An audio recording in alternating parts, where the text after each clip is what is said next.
And now it's time for the further adventures of Big Jon and Sparkie. Today's chapter is entitled The Mysterious Man in the Shack, Part 2.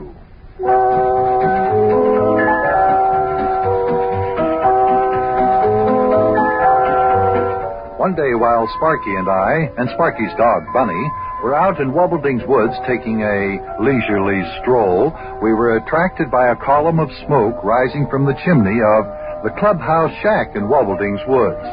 Sparkie and I went to investigate, and we found a strange man huddled on a chair in the middle of the shack. We didn't know who he was, and, we didn't know until we went in to ask him. And then were we ever surprised to find it was... Well, perhaps you'd better listen to today's episode as we bring you part 2 of The Mysterious Man in the Shack. Okay, come on, Big Jon. Let's go inside the shack and see who the man is there and find out why he's sitting in there. Yeah, all right. Now, just give me time, because we have to be very nonchalant about this whole thing, Sparkie. Now, what we'll do is we'll just walk into the shack as though we didn't know there were anyone in there, and then we'll act quite surprised. Now, you got it? Now, you stay close to me, so in case there's any trouble here, I want to be able to take care of you. All right, here we go. Well, I'll tell you, it's a very nice... Well, look at this, Sparkie. There seems to be somebody here. Hello there, mister. Well, somebody in our clubhouse? Yeah. Hi there, mister. What are you doing here? What's the matter, mister? Can't you talk? Oh, Big Jon just sits there looking down at the floor. Yeah, so I notice. Mister, are you lost, or don't you have any home? What's the matter? Can't you hear me, mister? Well, he must know we're here, but he hasn't even looked up ever since we walked in. Hey, mister, what's the matter with you? Look, if you're cold and hungry, you'd be welcome to come over to our house. I'll give you a nice warm meal and the price of a shave and a haircut. He just sits there, Big Jon. Oh, here comes Bunny. Oh, mister, I hope you're not afraid of dogs. If Bunny comes in here barking, don't be afraid, because he won't bite you. He just likes to bark a lot. Do you hear me, mister? Boy, he still won't talk. Mister, are you sick? Why won't you look up at us here? Bunny into the shack. Now, Bunny, don't bother that man. Hey, look, Big Jon. Bunny jumped up into the man's lap. Yes, he acts like he knows him. Hello, Bunny, old boy. How are you, feller? I guess you're the only friend I've got left in this whole world. Hey, that's Mayor Plumfront's voice. That man is Mayor Plumfront. So I see. Bunny, step out of the way here. I want to talk to the mayor. I know it's the mayor now. Mayor! Mayor, what are you doing here? Mayor! Will you talk to me? Mayor? Hey, Mayor Plumfront, this is Sparkie. Don't you know me? Boy, Big Jon. Maybe that's it. Maybe Mayor Plumfront has lost his memory and he doesn't know us. Oh, I doubt that, Sparkie. Well, maybe he's lost his voice.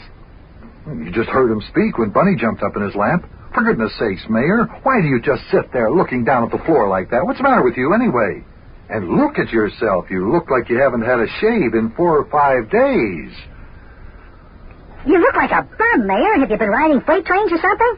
Well, he raised his head on that one, Sparkie. Yeah, he's looking at me. Yeah, that's exactly what I am, lad. A bum. A shiftless old bum. A shiftless old bum who rides the rods.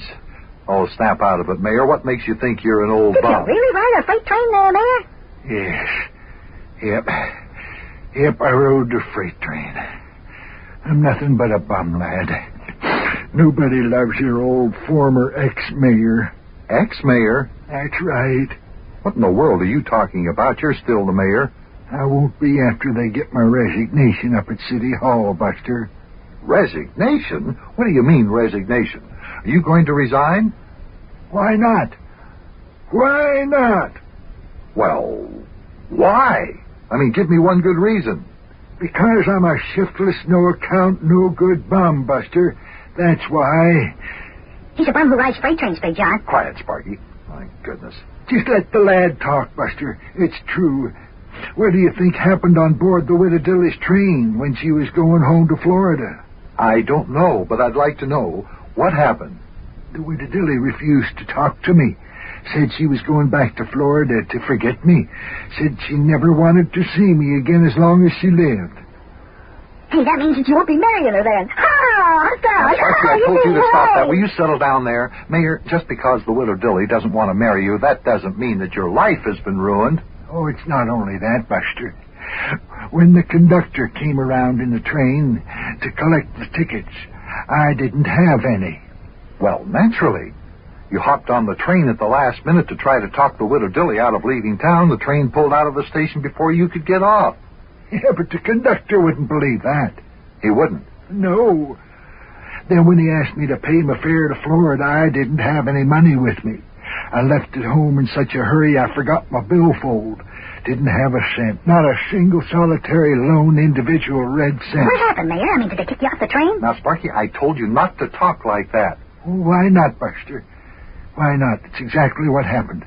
When the train reached Lexington, Kentucky, off the train I went. And did the widow Dilly lift one little finger to help me? I ask you, did she? Did she? Did she? No, didn't lift a finger. Oh. Well, Mayor, why didn't you tell the conductor who you were? I mean, surely after you told him you were the mayor of Cincinnati, he'd have trusted you. I did tell him, Buster. He wouldn't believe me. And I didn't have anything with me to prove it. And the widow Dilly told the conductor she didn't even know me. Can you imagine that? The widow Dilly said she didn't even know me. And here only just a few short weeks ago, she and me was almost married. Oh, now, Mayor, don't let it get the best of you. Buck up. Well, Yeah, buck up, Mayor. Buck up? What do you mean, buck up? They kicked me off the train in Lexington. So then what did I do? I had to ride on a freight train in order to get back to Cincinnati.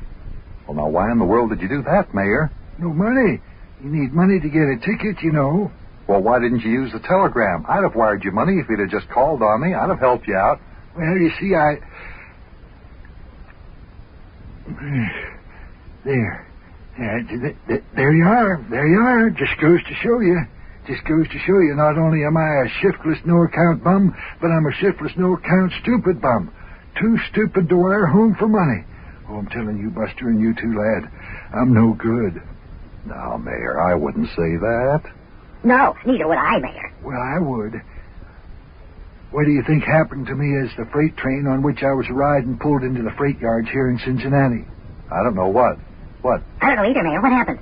As I was getting out of the freight car, which I was riding in, a railroad policeman nabbed me, and I was trying to tell him who I was. He just laughed. You mean he wanted to arrest you? He bet he wanted to arrest me, but I escaped by jumping on another freight train, and the train stopped out here in the Chevy at freight yards, and I got off and I walked over here to Wubbledine's Woods.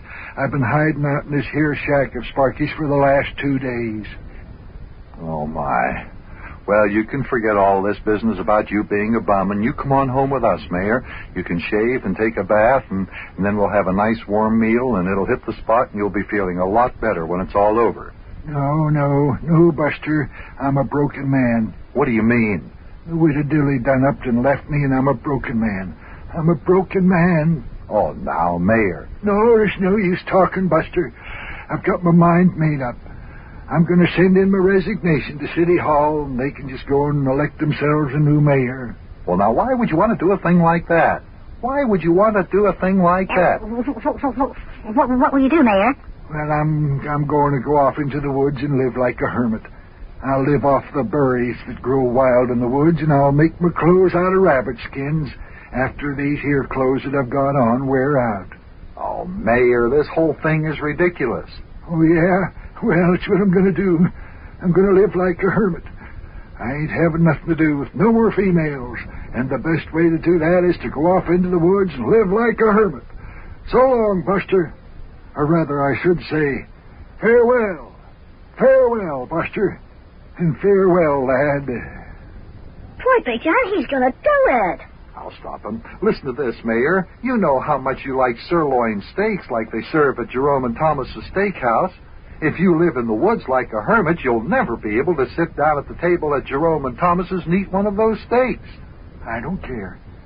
I don't care. I'm leaving this here world and all its pleasures behind to live like a hermit in the woods. Mayor, you don't mean that. Come home with me. We're going to have sirloin steak for supper, just like they serve down at Jerome and Thomas's steakhouse. Come on. Yeah, come on. Come on home with us. Nope. You can't bribe me. You can't talk me into changing my mind by trying to tempt me with anything like a sirloin steak. I'm going off into the woods, and I'm going to live like a hermit. And I'm going off right now.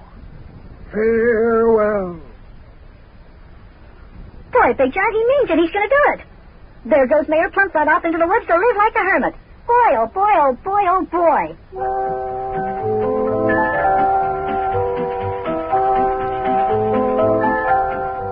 Well, Big John, the mayor's gone off into the woods to live like a hermit.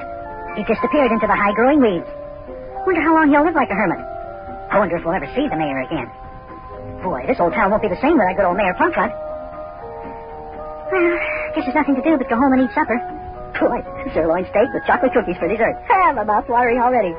And just think, poor Mayor Plumfront will have nothing to eat but wild berries and herbs.